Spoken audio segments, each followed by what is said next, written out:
Jacqueline Kennedy never wrote a memoir, but now more than 8 hours of a recorded interview that she did nearly 6 months after her husband was assassinated gives the world an entirely new perspective on the former First Lady. In these interviews, she speaks candidly about her husband, the president, and his private thoughts on some of the powerful historical figures of the time. It was only months after her husband's assassination when a 34-year-old widow sat down to record more than 8 hours of recollections about her husband and his most private thoughts, while they were still fresh, even raw. JFK and his brother Bobby on Lyndon Johnson, the new president. Bobby told me this later, and I know Jack said it to me sometimes. He said, "Oh God, can you ever imagine what would happen to the country if Lyndon was president?" So many times he'd say it, or if there was ever a problem. On the day her husband was buried, the former First Lady had written to thank LBJ for all his kindness, calling him, quote, Jack's right arm. And more than that, we were friends, all four of us. Almost a half-century later, we hear a different view, perhaps colored by Bobby Kennedy's resentments after the assassination, and her annoyance after this call from Johnson a month after her husband's death, 2 days before Christmas. I hope that you are doing all right. Oh, I'm doing fine, thank you. Do you know how much we love you? You have a good Christmas, dear. Thank you, the same to you. Good night. Hours later, Jackie learned LBJ was in fact showing off for a room full of reporters. Now is the time. Just as stunning are criticisms of the leader of the civil rights movement, Dr. Martin Luther King Jr., but they need to be understood in context. At the time, FBI Director J. Edgar Hoover was trying to incite divisions between the Kennedys and Dr. King by telling Bobby Kennedy that Dr. King was overheard on FBI wiretaps making crude comments about Jackie Kennedy kissing her husband's coffin on the day of Jack's funeral. The tapes were supposed to be locked in a vault for a century, but Caroline Kennedy decided to release them now, all 8.5 hours, uncensored, because she felt you don't change someone else's oral history. She also explained it isn't surprising her mother would have, at the time, made some statements she might have changed later.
In connection with this motion to exclude the cameras from the courtroom, I state to the court that I can hear the cameras which are at the back of the room now, and that the noise of those cameras is a distracting matter.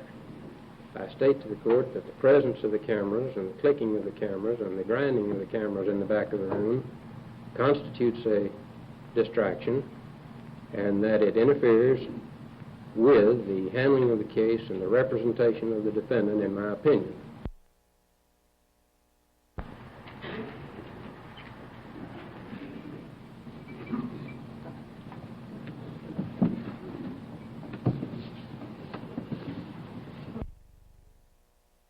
And it looks like a theater.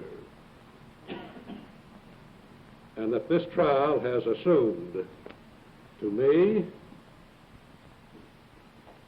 a character of proceedings to entertain and instruct the public rather than determine the guilt and innocence of the accused. The cameras 1, 2, 3, 4, 5, I see in the booth now, sign out the booth just as cameras do at a moving picture show proceedings and at a theater. It's like the defenders, our paramation is concerned. If these microphones pick up what they say, this case not being tried under the federal Constitution. This defendant has been brought in this court under the state laws, under the state Constitution. Now, the Bill of Rights, Section 10, which is a part of the Constitution of Texas, provides that every defendant in a criminal case is guaranteed, now it doesn't say may, guaranteed a public trial. And that's what I'm trying to do. And if TV and radio goes, press would have to go. And that means then that this case, for its Constitution concerned, public has become a private trial, which is in violation of the Constitution. And I hope today never comes when this country is shut off from the news.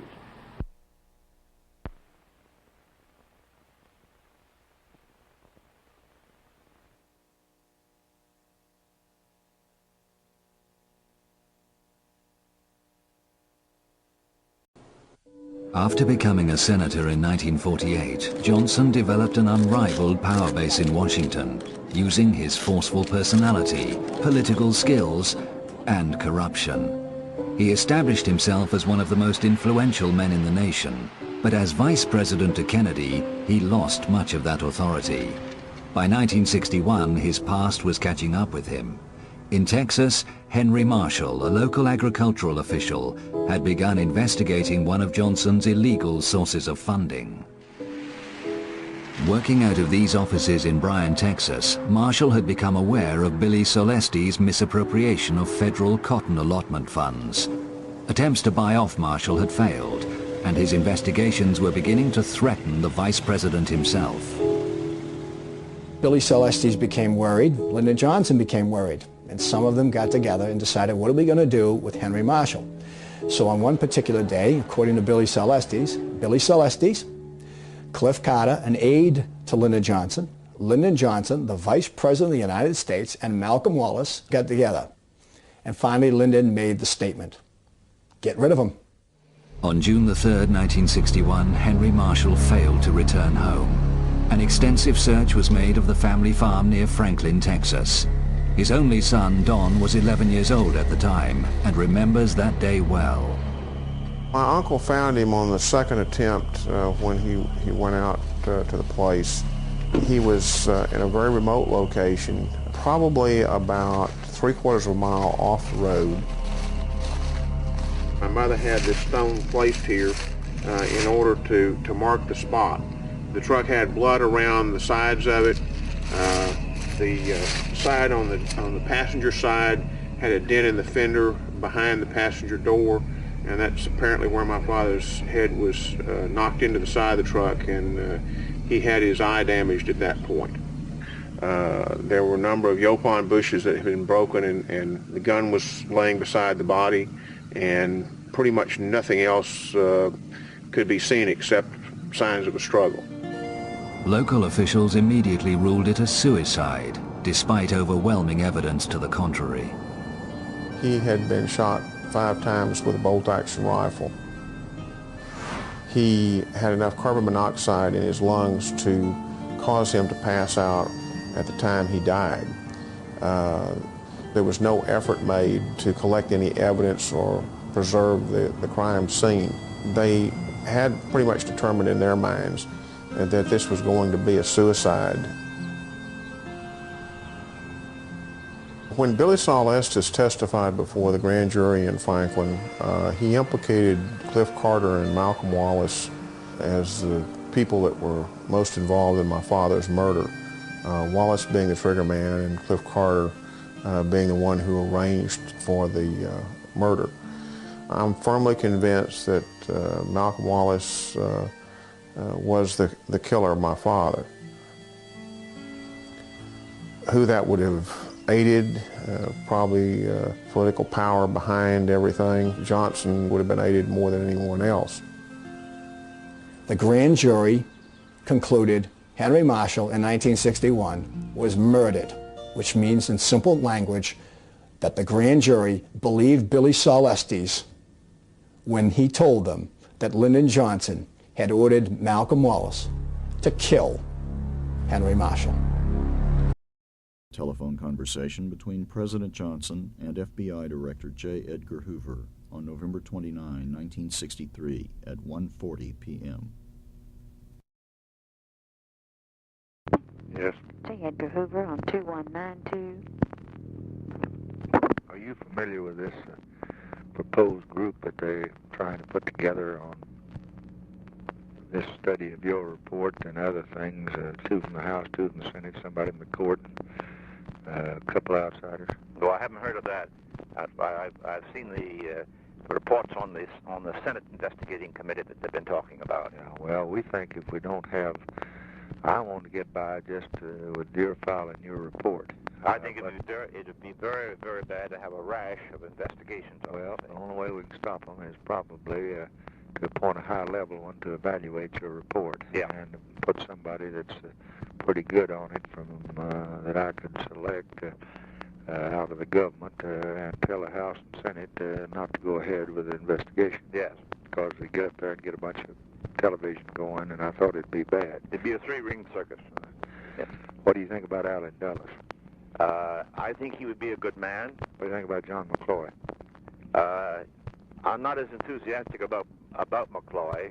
I knew him back in the Patterson, when Patterson's down here, the secretary thing. He's a good man, but I'm not so certain as to the matter of the publicity that he might seek on it. Mm-hmm. What about General Nordstad? A good man. I guess Boggs has started in the House. I thought maybe I might try to get Boggs and Jerry Ford in the House, and maybe try to get Dick Russell and maybe Cooper in the Senate. Yes, I think so. I don't know. You know anything? Any reason? Just talking to me and you're going to talk like brothers. Yes. No other is any reason? Any there? I thought Russell could kind of look after the general situation, see that the states and their relations. Russell would be an excellent man. And I thought Cooper might look after the liberal group. Who's that? Cooper from Kentucky. Oh, yeah, Cooper. So they wouldn't think that he's a pretty judicious fellow, yeah. But he's a pretty liberal fellow. Yes. I wouldn't want Javits or some of those folks on it.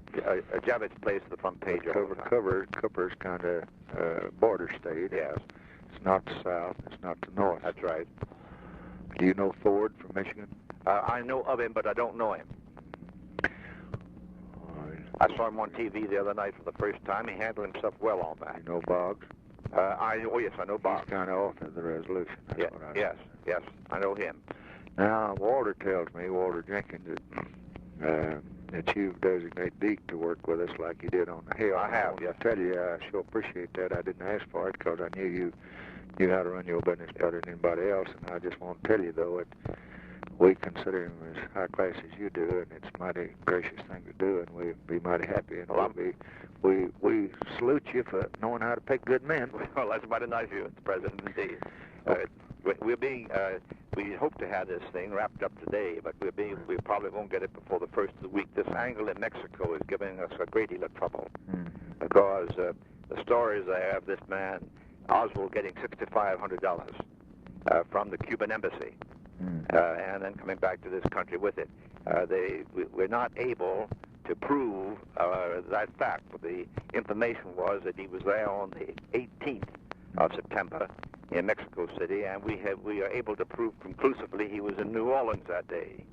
Now then they changed the date. The story came in changing the date to the 28th of September, and he was in Mexico City on the 28th. Now the Mexican police have again arrested this woman, Duran, who's a member of the the Cuban embassy, and we'll hold her for 2 or 3 more days. And we're going to confront her with the original informant who saw the money pass, so he says, and we're also going to put the lie detector test on him. Meantime, of course, Castro's hollering his head off. Can you pay attention to those lie detector tests? I would not pay 100% attention to them. All that they are is a psychological asset in an investigation. I wouldn't want to be a part to sending a man to the chair on a lie detector. For instance, we have found many cases where we've used them, and in a bank where there's been embezzlement, and a person will confess before the lie detector test is finished, more or less fearful of the fact that the lie detector test will show them guilty. Psychologically, there's that advantage, because it's a misnomer to call it a lie detector, because what it really is, it's the evaluation of the chart that is made by this machine, and that evaluation is made by a human being, and any human being can be apt to make a wrong interpretation. So I would not myself go on that alone. If, on the other hand, if this fellow Oswald had lived and had taken the lie detector test, and it had shown definitely that he had done these various things, together with the evidence that we very definitely have, it would have just added that much more strength to it. There's no question but that he is the man now with the fingerprints and things that we have. This fellow Rubenstein down there, he has offered to take the lie detector test, but his lawyer's got to be consulted first, and I doubt whether the lawyer will allow him. He's one of these criminal lawyers from the West Coast, and somewhat like a Edward Bennett Williams type, and almost as much of a shyster. Have you got any relationship between the two yet? Between Rubenstein? Yeah. No, at the present time we have not. There was a story down there that... Was he ever in his bar and stuff like that? There was a story that this fellow had been in this nightclub, this strip-tease joint that he has, but that has not been able to be confirmed. Now, this fellow Rubenstein is a very shady character, has a bad record, street brawler, fighter, and that sort of thing. And in the place in Dallas, if a fellow came in there and couldn't pay his bill completely, Rubenstein would beat the very devil out of him and throw him out of the place. He was that kind of a fella. He didn't drink, didn't smoke, boasted about that. He is what I would put in the category one of these egomaniacs. He likes to be in the limelight. He knew all the police in that white light district where the joints are in there, and he also let them come in, see the show, get food, and get liquor, and so forth. That's how I think he got into police headquarters, because they accepted him as kind of a police character hanging around police headquarters, and for that reason raised no question. Of course, they never made any moves as the pictures show, even when they saw him approaching this fella and got up right to him and pressed his pistol against Oswald's stomach. Neither of the police officers on either side made any move to push him away or to grab him. It wasn't until after the gun was fired that they then moved. Now, of course, that is not the highest degree of efficiency, so to say. Secondly, the chief of police admits that he moved him in the morning as a convenience and at the request of the motion picture people who wanted to have daylight. He should have moved him at night, but he didn't. And, those derelictions in that phase. But so far as tying Rubenstein and Oswald together, we haven't as yet done so. There have been a number of stories come in. We've tied Oswald into the Civil Liberties Union in New York, membership into that, and of course into this this Cuban Fair Play Committee, which was pro-Castro and dominated by communism and financed to some extent by the Castro government. How many shots were fired? 3. Any of them fired at me? No, all 3 at the president. All 3 at the president, and we have them. 2 of the shots fired at the president were splintered, but they had characteristics on them so that our ballistic expert was able to prove that they were fired by this gun. The 3rd shot, which hit the president, he was hit by the 1st and the 3rd. The 2nd shot hit the governor. The 3rd shot is a complete bullet that wasn't shattered, and that rolled out of the president's head. It tore a large part of the president's head off.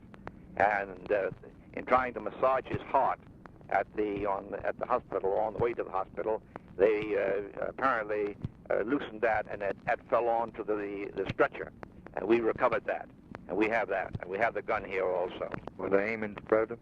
They were aiming directly at the president. There's no question about that. This telescopic lens, which I've looked through, it brings a person as close to you as if they were sitting right beside you. And we also have tested the fact that you could fire those 3 shots that were fired within 3 seconds. There's been some stories going around in the papers and so forth that that must have been more than one man, because no one man could fire those shots in the time that they were fired. We've disproved that by the actual test that we've made. How did it happen? They hit Connolly.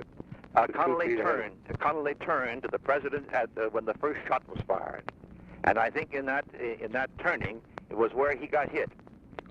If he hadn't turned, he probably wouldn't have got hit. I think that's very likely. When the president got hit, the second one?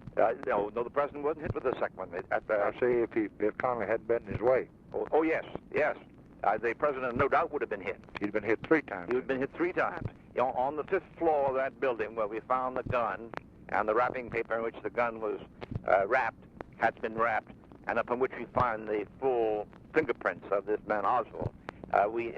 On that floor, we found the 3 empty shells that had been fired, and 1 shell that had not been fired. In other words, there were 4 shells apparently, and he had fired 3, but didn't fire the 4th one. He then threw the gun aside and came down, and at the entrance of the building, he was stopped by a police officer, and some manager in the building told the police officer, well, he's all right, he works, so you needn't hold him. So they let him go. That's how he got out. And then he got on a bus. The bus driver has identified him and went out to his home and got hold of a jacket that he wanted for some purpose and came back downtown, walking downtown, and the police officer who was killed stopped him, not knowing who he was and not knowing whether he was the man, but they were just on suspicion, and he fired, of course, and killed the police officer. Then he walked about... You can prove that? Oh, yes, we can prove that. Then he walked about another 2 blocks and went to the theater, and the woman at the theater window selling the tickets, she was so suspicious the way he was acting, and she said he was carrying a gun. He had a revolver at that time, with which he had killed the police officer. He went into the theater, and then she notified the police, and the police and our man down there went in there and located this particular man. We had quite a struggle with him. He fought like a regular lion, and he had to be subdued, of course, and was then brought out and, of course, taken to the police headquarters. But he apparently had come down the 5 flights of steps stairway from the 5th floor. So far as we found out, the elevator was not used, although he could have used it, but nobody remembers whether it was or whether it wasn't. Well, your conclusion is that A, he's the one that did it. B, the man he's after was the president. C, he would have hit him 3 times except the governor turned. I think that's correct. 4, that there's no connection between he and Ruby that you can detect now. And 5, whether he was connected with the Cuban operation with money you were trying to... That's what we're trying to nail down now. Because he was strongly pro-Castro, he was strongly anti-American, and he had been in correspondence, which we have, with the Soviet embassy here in Washington, and with the American Civil Liberties Union, and with this Committee for Fair Play to Cuba. We have copies of the correspondence. So that we've got him nailed down in his contact with them. None of those letters, however, dealt with any indication of violence or contemplated assassination. They were dealing with the matter of a visa for his wife to go back to Russia. Now, there's one angle of this thing that I'm hopeful to get some word on today. This woman, his wife, had been very hostile. She would not cooperate. She speaks Russian and Russian only.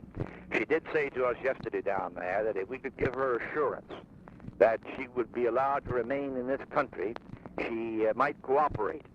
I told our agents down there to give her that assurance, that she could stay in this country, and I sent a Russian-speaking agent into Dallas last night to interview her, so that we've got her now, and Whether she knows anything or talks anything, I of course don't know and won't know. Where did he work in the building? On the same floor? He had access on all floors. But where was his office? Well, he didn't have any particular office. He would orders came in for certain books, and some books would be on the first floor, second floor, third floor, and so forth. But he didn't have any particular place he was stationed? No, he had no particular place that he was stationed at all. He was just a general packer of the requisitions that came in for school books from the Dallas schools there. And therefore he had access, perfectly proper access, to the 5th floor and to the 6th floor. Usually most of the employees were down on lower floors. Did anybody see him on the 5th floor? Yes, he was seen on the 5th floor by one of the workmen there before the assassination took place. He was seen there. So that we got. Did you get a picture of him shooting? No. There was no picture taken of him shooting. Well, what was this picture that fellow sold for $25,000? That was a picture taken of the parade and showing Mrs. Kennedy climbing out of the back seat. You see, there was no Secret Service man standing on the back of the car. Usually the presidential car in the past has had steps on the back next to the bumpers, and there have usually been one on either side standing on those steps at the back bumper. Whether the president asked that that not be done, we don't know. And the bubble top was not up, but the bubble top wasn't worth a damn anyway because it made entirely of plastic. And much to my surprise, the Secret Service do not have any armored cars. Do you have a bulletproof car? Oh, yes, I do. Yes, do you think I ought to have one? I think you most certainly should have one. Most certainly should. Because I have one here. We have one in New York. We use it for different purposes. I use it here for myself, and if we have any raids to make or have to surround a place where anybody's hidden in, we use the bulletproof car on that. Because you can bulletproof the entire car, including the glass. But it means that the top has to remain up. You can never let the top down. It's a regular limousine type. And looks exactly like any other car, but I do think you ought to have a bulletproof car. And but I was surprised the other day when I made inquiry. All that I understand the Secret Service has had 2 cars with metal plates underneath the car to take care of a hand grenade or a bomb that might be thrown out and roll along the street. Well, of course, we don't do those things in this country. In Europe, that's the way they assassinate the heads of state with bombs. They've been after General de Gaulle, with that sort of thing. But in this country, all of our assassinations have been with guns. And for that reason, I think very definitely I was very much surprised when I learned that this bubble top thing was not bulletproof in any respect, and that the plastic the top to it was down, of course. The president had insisted upon that so that he could stand up and wave to the crowd. Now, it seems to me that the president ought to always be in a bulletproof car. It certainly would prevent anything like this ever happening again. It doesn't mean you could have 1,000 Secret Service men on guard and still a sniper can snipe you from up in the window if you are exposed, like the president was. But he can't do it if you have a solid top, bulletproof top to it, as it should be. You mean I ride around my ranch? I ought to be in a bulletproof car again? Well, I would certainly think so, Mr. President. It seems to me that car down at your ranch there, the little car that we rode around in when I was down there, I think that ought to be bulletproof. I think it ought to be done very quietly. There's a concern that is out, I think, in Cincinnati, where we have our cars bulletproof. I think we've got 4. We've got one on the West Coast, one in New York, and one here. And I think it can be done quietly without any publicity being given to it or any pictures being taken of it if it's handled properly. But I think you ought to have, because on that ranch there, it's perfectly easy for somebody to get onto the ranch. I think those entrances all ought to be guarded, though, don't you? Well, I think by all means. I think you've got to recognize, you've got to really almost be in the capacity of a so-called prisoner. Because without that security, anything can be done. Now, we've got a lot of letters and phone calls over the last 3 or 4 or 5 days. We got one about this parade the other day that they were going to try to kill you then. And I talked with the Attorney General about it. I was very much opposed to that marching from the White House. Well, we Secret Service has told them not to, but the family felt otherwise. Well, that's what Bobby told me, because when I heard of it, I talked with the Secret Service, and they were very much opposed to it.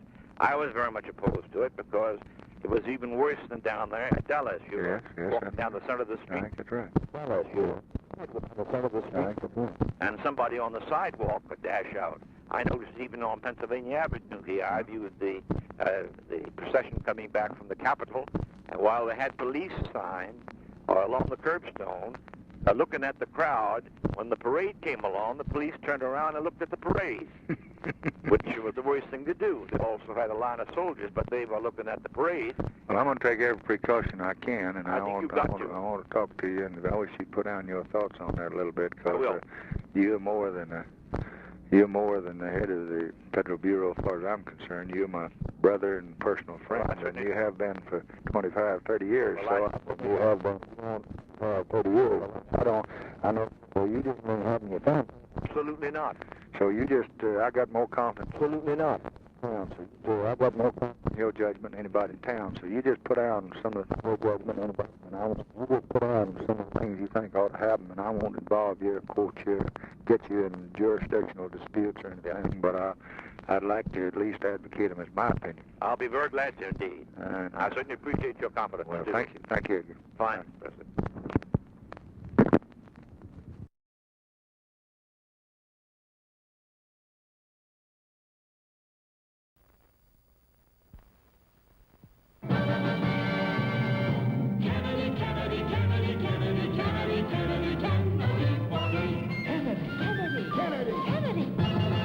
Do you want a man for president who's seasoned through and through, but not so doggone seasoned that he won't try something new? A man who's old enough to know and young enough to do. Well, it's up to you, it's up to you, it's strictly up to you. Do you like a man who answers straight, a man who's always fair? We'll measure him against the others, and when you compare, you'll cast your vote for Kennedy and a change that's overdue. So it's up to you, it's up to you, it's strictly up to you. Yes, it's Kennedy, Kennedy, Kennedy, Kennedy, Kennedy, Kennedy, Kennedy for me. Kennedy, Kennedy, Kennedy, Kennedy, Kennedy,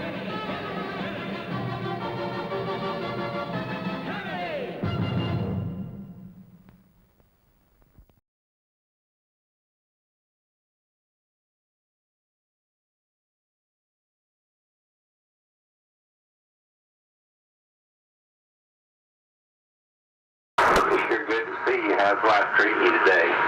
Well, Saul, it's been a pretty touch-and-go situation. Lyndon and I have had quite a few unpleasant words here lately over the deal that he hired Mac Wallace to assassinate the president. It's been hectic in every way, but we've lived through it this far, and I guess we'll continue to do so. Lyndon should have never issued that order to Mike, but we've had our differences, and I'm a true blue to Lyndon, as I've always been, and tried to carry out every order that he'd ever given me. But this is one I'll probably never be able to forget. And the times that we've had in Texas, and the embarrassment that Lyndon had gotten from Kennedy, I guess there wasn't anything else to do but what he did. Well, you know, Lyndon could have really hit me if he would. Well, Lyndon's the kind of person that doesn't want to help anyone. He's all for Lyndon, and that's the way he's pretty much always been. Well, they had me backed up on that Henry Marshall killing, and they just kind of blackmailed me to keep my mouth shut. And if I hadn't had a bunch of tapes that I played after I got killed, because, 17 got killed in this situation very mysteriously. And I've done a lot of time, and I've lost a lot of money, and hurt my family a whole lot. And it's really got me disgusted with Lyndon in one way, and one way say I feel real sorry for him. But I really feel like that in Lyndon's heart, he felt like that he was doing the right thing. He felt like that he was the savior of the common man. I feel like that in his heart he wanted to help people that had not. But I don't believe that anything, my church-based background would have never let me sanction all the killings that he has done. What do you think about it, Cliff? Do you really believe that it could have been handled anyway without killing all these people and got rid of the Kennedies? You think he would have won the election against him? Well, I don't really believe so. You know, he tried desperately to do just that, and there didn't seem to be any other way. I know that he regrets a lot of things that he has done, but still, it's been a battle from day one. Well, Dale, I sure do appreciate all the things that you've done for us, and I appreciate the trust that I have in you. You've had any time for a long-time friend, and I'm just sorry that I've embarrassed all my friends and put all my friends through this. Oh, you didn't embarrass me. And what I was really afraid of, my brother Bob that got killed, our plane was down at Bryan the day that Mac Wallace killed Henry Marshall. And I was afraid it's going to tie him into the thing, and we couldn't afford to. In fact, Pam started to write a book, and when she really got scared when she got into the thing. It was just too scary a deal. But anyhow, this too will pass. Well, it's been a long, long old journey. What do you think about F.O. Bankston? Well, W.O.'s a great leader, and he's been probably one of the best things that ever happened in Dallas, Texas. Of course, he's got a lot of real good friends, and Lyndon's been one of his true buddies for many, many years. And anything that he just has to have, that the old will see that it's done. Well, I just can't believe that F.O. Bankston has the power over the police department that he has. You know, he buys every year, the sheriff buys him a brand new car, Bill Decker, and I just don't see how politically that he can get with it. But nobody will ever understand, and really in the early years I thought that Lyndon really had a mission from a higher power, who I choose to call God, to carry out a lot of things for the common people. And I really believe in his heart that he thought that he was destined to rule the people. How do you size up Lyndon, Cliff, after all these years of horror? Well, actually, Lyndon's just been kind of going downhill health-wise and politically-wise. He's just wore out. And I feel like he's come to his end of his rope. But all these things that's been eating on him for all these years have just now taken its course. And I feel like Lyndon's done a lot of good things in his life, and he's done a lot of bad things. Well, Cliff, I hate to see you so downtrodden and so discouraged, and I just hope that you can get a hold of yourself and not be so tore up. But anyhow, let's go in the house and let's have a cup of coffee and something to eat. Okay? Sounds good to me, Paul.